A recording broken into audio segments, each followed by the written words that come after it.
la organización por la invitación.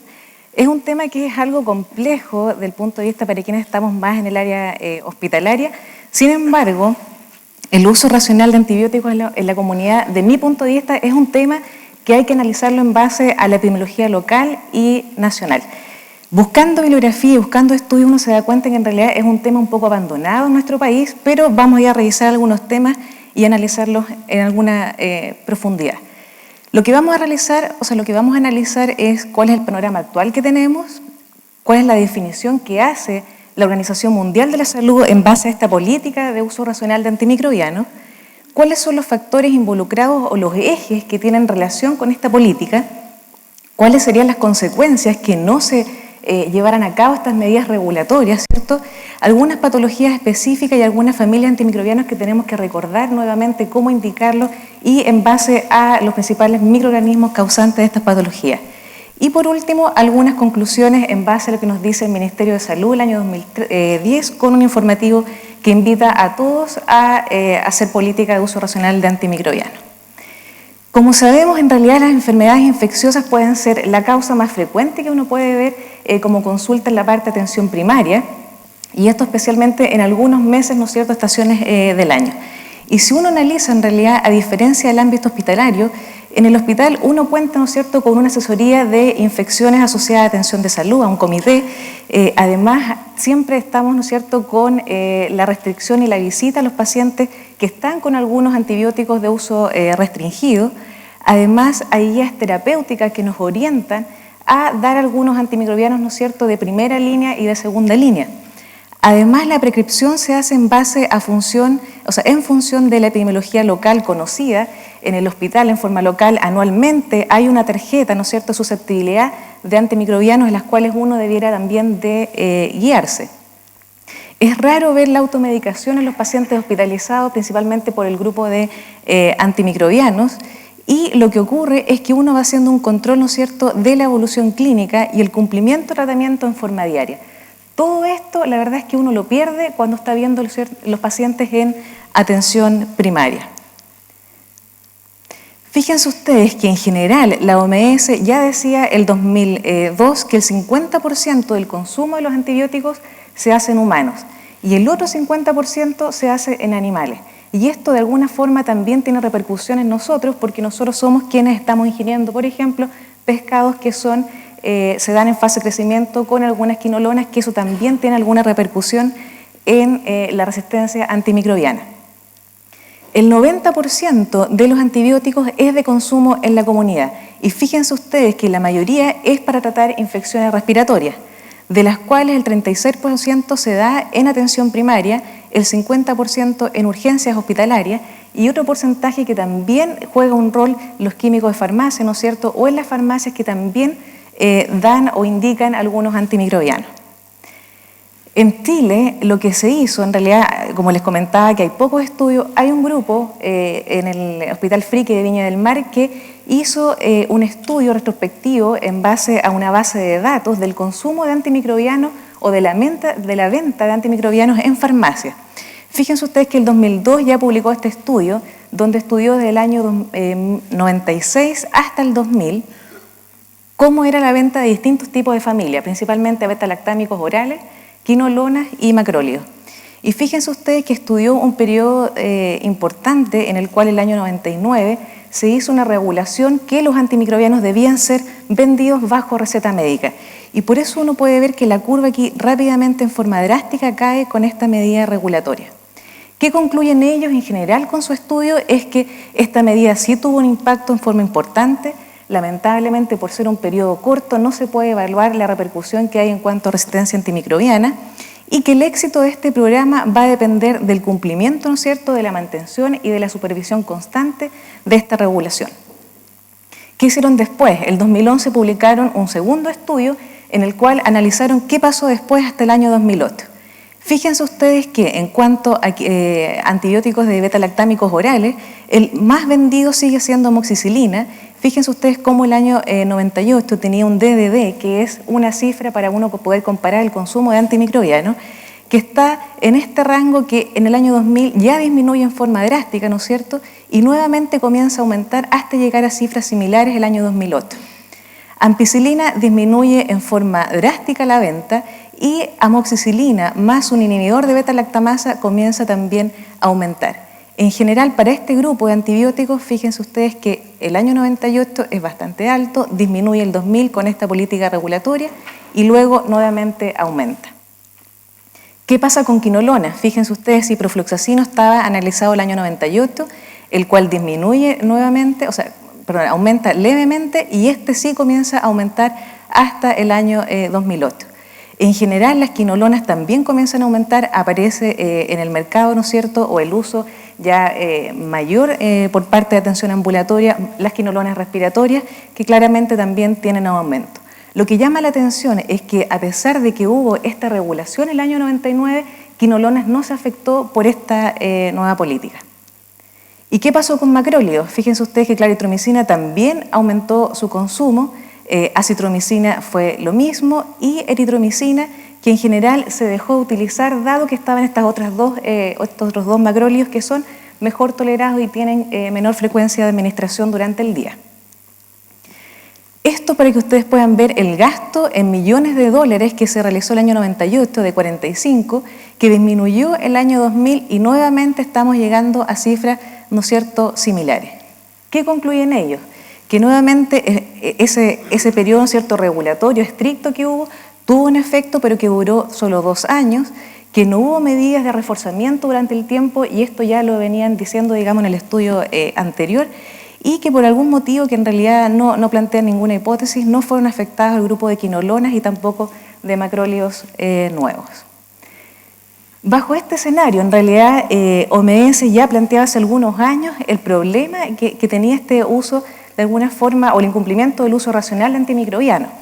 Y se plantea entonces la definición de que esta política de uso racional sería el uso costo efectivo de los antimicrobianos, minimizando, ¿no es cierto?, sus efectos adversos o tóxicos y el desarrollo de resistencia. Para nosotros principalmente nos afecta, ¿no es cierto?, en cuanto a manejo clínico, la aparición de cepas resistentes. Pero si uno lo mira de un punto de vista global, en efectos o consecuencias, también tenemos que ver, ¿no es cierto?, los efectos adversos en los pacientes y el costo que generamos en salud al país por hacer, ¿no es cierto?, este uso de alguna forma irracional. ¿En qué consiste entonces este uso juicioso? Al indicar antibióticos es principalmente usarlos cuando estén indicados, tener evidencia clínica, ir a buscar microbiología, ir a buscar en las patologías e identificar el microorganismo. Elegir el antibiótico con la cobertura más apropiada y no la más amplia, no dejar moxifloxacino por si acaso, si yo puedo dejar alguna otra quinolona, alguna beta-lactámico, ¿no es cierto?, oral que sea más restringido. Utilizar la dosis y duración óptima del tratamiento y seleccionar el antibiótico con el mejor perfil de costo-efectividad. ¿Cuáles son los entes o los factores asociados que influyen en esto? Principalmente, ¿no es cierto?, el médico, que somos nosotros quienes estamos prescribiendo los antibióticos. Este es un estudio que se realizó en España. España es uno de los países y actualmente es considerado el segundo país con mayor consumo de antimicrobianos y que tiene una alta tasa de resistencia también. Fíjense ustedes que el 36% de las prescripciones de antibióticos en atención primaria eran inapropiadas. Casi un 20% no daba instrucciones al paciente sobre cómo usar el antibiótico, en más de un 30% no se indicaba la dosis o esta era incorrecta y en más de un 70% de los casos la duración de tratamiento es errónea. ¿Cómo se explicaba o qué justificaciones se daba para esto? Y que en parte uno lo puede también vivir, ¿no es cierto? Es que existe una elevada presión asistencial. En atención primaria, la atención de un paciente es de 10-15 minutos. Entonces, quizás es un poco difícil o hace más dificultoso poder explicar al paciente todo lo que uno quisiera. También existe esto de la incertidumbre diagnóstica. ¿Será realmente una faringoamigdalitis streptocócica o es una faringitis viral? Hay un desconocimiento también de patologías infecciosas, de cuánto debo dar de tratamiento, cuál es el antimicrobiano específico que yo debo indicar en mi paciente. Y por último, hay una percepción del médico de que su paciente además quiere recibir antibióticos. Por lo tanto, mejor le voy a dejar para que después no ande hablando mal, digamos, de la atención. En cuanto a los pacientes, el principal factor que se ve afectado en esta política de uso racional es la automedicación. Y aquí uno ve, por ejemplo, pacientes que se les deja tratamiento y que después no los completan, los guardas porque le puede servir para una segunda oportunidad.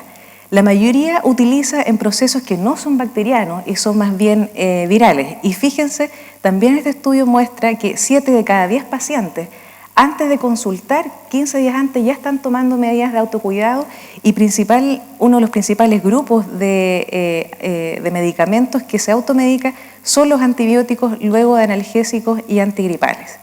Fíjense ustedes que 1 de cada 4 pacientes piensa que solo debe continuar el tratamiento antimicrobiano mientras esté con síntomas. Si no está con síntomas, lo suspende. ¿Qué otros entes son importantes? Los farmacéuticos. También, ¿no es cierto?, con su conocimiento de farmacología, en algunos casos indican, ¿no es cierto?, antimicrobianos para ciertas patologías. Y lo otro es la autoridad sanitaria. La autoridad sanitaria debe regular y debe estar encargada de ofrecer, ¿no es cierto?, guías terapéuticas y sobre todo atención primaria, donde ya sabemos que no es lo mismo que estar bajo el alero de un grupo de infectología hospitalaria. Por lo tanto, las consecuencias de la administración de antibióticos no solo, ¿no es cierto?, van el costo, crean, ¿no es cierto?, o aparecen efectos adversos, hay una falsa sensación de seguridad al tratar los pacientes además, tener en consideración que hay una predisposición a infecciones secundarias, como estamos viendo mucho, Clostridium difficile, y una de las cosas que, ¿no es cierto?, nos vemos enfrentados hoy en día es el desarrollo de resistencia antimicrobiana. Para analizar algunas de las patologías de atención primaria más frecuentes y poder entender por qué estoy tratando a mi paciente con antimicrobianos y cuál es el que debo dar, analicemos cuáles son las patologías y los microorganismos con los cuales están involucrados. Fíjense ustedes, en sinusitis y en otitis sigue siendo neumococo el principal agente, ¿ya? Luego tenemos a hemófilos, influenza y moraxella. Estos dos últimos agentes se comportan de forma distinta, ya que de por sí tienen estas enzimas que van a hidrolizar antibióticos, que son las beta-lactamasas. Por lo tanto, en un cuadro sinusitis, amoxicilina sigue siendo en un primer cuadro de sinusitis una excelente opción terapéutica. Pero cuando tengo un paciente que ya está haciendo sinusitis a repetición o que tiene sinusitis crónica, ¿no es cierto?, ya tengo que contemplar estos otros agentes. Por lo tanto, con amoxicilina no sería capaz de cubrir esto y tengo que agregarle un inhibidor de beta-lactamasa. Y en ese caso, amoxicilina ácido clavulánico es bastante bueno. Otra de las opciones que puedo tener también es macrólidos. Macrólidos, si bien no tiene tanta efectividad, pero igual tiene muy buena llegada, ¿no es cierto?, para atacar a neumococo. También puede cubrir, ¿no es cierto?, estas otras beta-lactamasas de Haemophilus y de Moraxella. Fíjense ustedes que faringoamigdalitis, la principal causa en general de una faringitis es viral, ¿ya? Y si yo sospecho una faringoamigdalitis, yo debiera ser capaz de poder ir a obtener la presencia, ¿no es cierto?, de este estreptococo, ¿ya? Mediante un test, lo que ustedes quieran, pero lo ideal es poder ir a documentarlo, porque lo más importante que yo tengo que hacer es erradicarlo para prevenir fiebre reumática. En general, cefadroxilo, cefalosporinas de primera generación tienen muy buena acción contra estreptococos piógenes, pero recordad que tampoco tiene mucha acción contra hemófilos, influenza ni contra moraxella, por lo tanto, en sinusitis crónica tampoco lo debiera dejar indicado. Y bueno, amoxicilina sigue siendo nuestro antibiótico de elección. Ven ustedes ahora en otras infecciones respiratorias como bronquitis o neumonía típica, que también están los mismos agentes, está neumococo, está hemófilos, está moraxella. Las quinolonas en general son muy activas, y las quinolonas respiratorias sobre todo, levofloxacino, moxifloxacino, contra micobacterias, o sea, contra agentes atípicos, y además tienen cobertura contra los otros agentes ya descritos. En general, los beta-lactámicos para este grupo de patologías es muy bueno. Penicilina sódica sigue siendo un antibiótico de elección. Lo mismo, por ejemplo, para una faringoamigdalitis. Tiene menos tiempo en cierto tratamiento, y a veces lo malo que puede ocurrir es que el costo en administración de la penicilina puede ser más alto que dejar, por ejemplo, un macróleo o que dejar amoxicilina. Amoxicilina, nuevamente agregando un inhibidor de beta-lactamasa, solo en algunos casos, los cuales uno sospecha, por ejemplo, que estos agentes ya conversados puedan tener un rol. Si yo tengo un paciente joven que no tiene ninguna comorbilidad, neumococo va a ser el principal agente causante de neumonía. Pero si yo ya lo cambio a categoría de neumonía y tengo un paciente que es de mayor edad o que tiene otras comorbilidades y sobre todo patología respiratoria, ya tengo que sospechar de que tengo que dejar un inhibidor de beta-lactamasa. En infecciones genitourinarias, ¿qué es lo que pasa? Fíjense ustedes en ITU alta y baja. bacilos gram negativos, principal agente, pero no olvidar también los estáfilos que son coagulasa negativos, sobre todo en mujeres. Lamentablemente, frente a estos bacilos gram negativos ya tenemos patrones de resistencia bastante altos. Ampicilina ya no puede ser un antibiótico de tratamiento empírico en estos pacientes. Fíjense ustedes que cotrimoxazol también ha perdido su susceptibilidad, al igual que cefalosporinas de primera generación como cefadroxilo. ¿Y qué es lo que tenemos entonces? Tenemos quinolonas y no olvidar cotrimoxazol. Cotrimoxazol es un excelente antibiótico, tiene muy buena eficacia en tratar patología urinaria, siempre y cuando en nuestro antibiograma lo tengamos susceptible. Ahora, si uno compara el tratamiento entre quinolonas, cotrimoxazol con beta-lactámicos, ¿cuál es la diferencia? Quinolonas yo podría acortar tiempo de tratamiento, que lo vamos a ver después, pero con beta-lactámico no puedo hacer eso porque lo que se sabe es que puede aumentar la recurrencia de estas patologías. En cuanto a prostatitis crónica, la llegada de antimicrobianos a esta zona es bastante compleja y aquí tenemos que considerar cotrimoxazol y quinolonas. Y nitrofurantoína sigue siendo un muy buen antibiótico, tiene muy buena actividad, hay baja resistencia, sin embargo solamente podemos ocuparlo, ¿no es cierto?, en cistitis aguda. ¿Qué pasa en infecciones de piel y tejidos blandos? Cuando las infecciones ya van siendo más profundas, uno tiene que considerar la presencia de estafilococos aureus, a diferencia de Streptococcus pyogenes, que nos va a causar, ¿no es cierto?, un impétigo o una erisipela, pero no olvidar, ¿no es cierto?, el shock séptico también por este agente. Cloxacilina es subóptima en tratar infecciones estreptocócicas, pero es muy buena antiestafilocócico, por lo tanto, ante la duda diagnóstica yo debo combinarlo.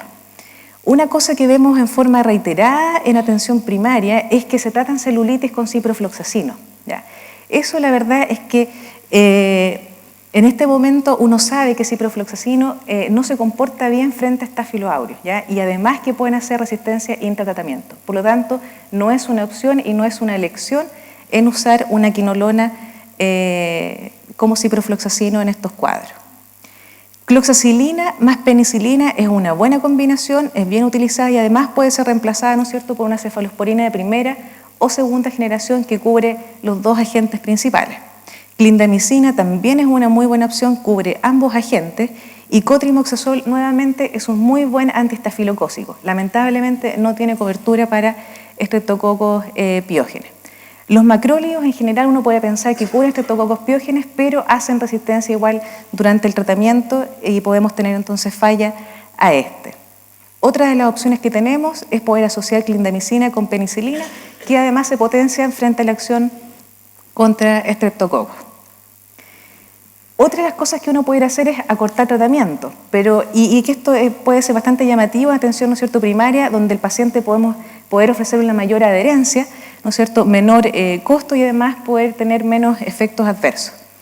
Pero para esto tenemos que estar seguros que antimicrobianos nosotros podríamos acortar tratamiento y tener la misma eficacia clínica.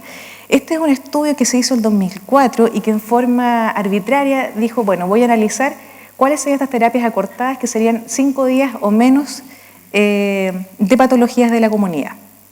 Esto solo para mostrarles que faringitis streptocócica, que se puede, ¿no sé, tratar con betalactámicos orales, lo ideal sería tratarlo, ¿cierto?, con penicilina, que sería una sola dosis, y aquí, como yo les decía, lo más importante es prevenir el desarrollo de fiebre reumática. Por lo tanto, si uno compara que otros antimicrobianos también me pudieran dar esta erradicación de estreptococos, están macrólidos, y macrólidos se acortaría de un plazo de 7 a 10 días a 5 días. Lo mismo ocurre con sinusitis y con cuadros de neumonía. Son los macrólidos los únicos probados los cuales uno pudiera reducir el tiempo de tratamiento. Y esto está dado principalmente porque macrólidos se concentra muy bien en polimorfo nuclear, en macrófagos, en fondo en intracelular. Y esto permite que estén más tiempo vigentes, ¿no es cierto?, en circulación además, y pudiéramos, ¿no es cierto?, en forma eficaz poder acortar el tiempo de tratamiento en un paciente. Fíjense ustedes qué pasa en infecciones urinarias cuando uno quiere disminuir las dosis en una cistitis aguda, por ejemplo, de 7 días a 3 días o dosis única. 3 días es lo aceptado, principalmente porque la tasa de erradicación es igual a 7 días. Tendríamos que tener ojo con una tasa de recurrencia que pudiéramos presentar en 1 o 2 semanas más o incluso meses después de haber tenido una infección urinaria. Tiene menos efectos adversos, ¿no es cierto?, y mejor adherencia. Los probados son ciprofloxacino y levofloxacino. Pero estos tratamientos acortados no pueden ser dados en pacientes embarazadas o quienes tengan alguna alteración anatómica y sobre todo los pacientes que están cursando con una pielonefritis aguda. Y para concluir, ¿qué es lo que nos dice entonces el Ministerio? Este fue un informativo que envió el año 2010 en el cual hacía un uso racional de todos los medicamentos y en un sector hablaba principalmente de antimicrobianos. Fíjense ustedes, ¿qué es lo que debemos hacer? Antes de emplear antibióticos siempre debe existir un diagnóstico y prescripción médica. El diagnóstico a veces nos cuesta la atención primaria poder tener cultivos, poder tener los test serológicos rápidos. Cuando se entreguen los antibióticos, estos deben ser dados en cantidad suficiente para cubrir todo el tratamiento y se debe informar al paciente la necesidad de cumplir con la dosis, con el horario y con el tiempo. Todos tenemos un rol, el médico, el paciente, la industria farmacéutica que igual nos está presionando siempre con la aparición de nuevos antimicrobianos y el rol de la unidad sanitaria. Este es un tríptico que envía el Ministerio para que uno le pueda entregar a los pacientes para hacer educación. Uno puede ver que las campañas de educación, tanto a médicos de cómo prescribir antimicrobianos y también a los pacientes, ha hecho un quiebre. Por ejemplo, en Francia se hizo una campaña que logró disminuir rápidamente el consumo, pero cuando se dejan hacer estas campañas informativas, vuelve a aumentar la venta y el consumo de antimicrobianos. Muchas gracias.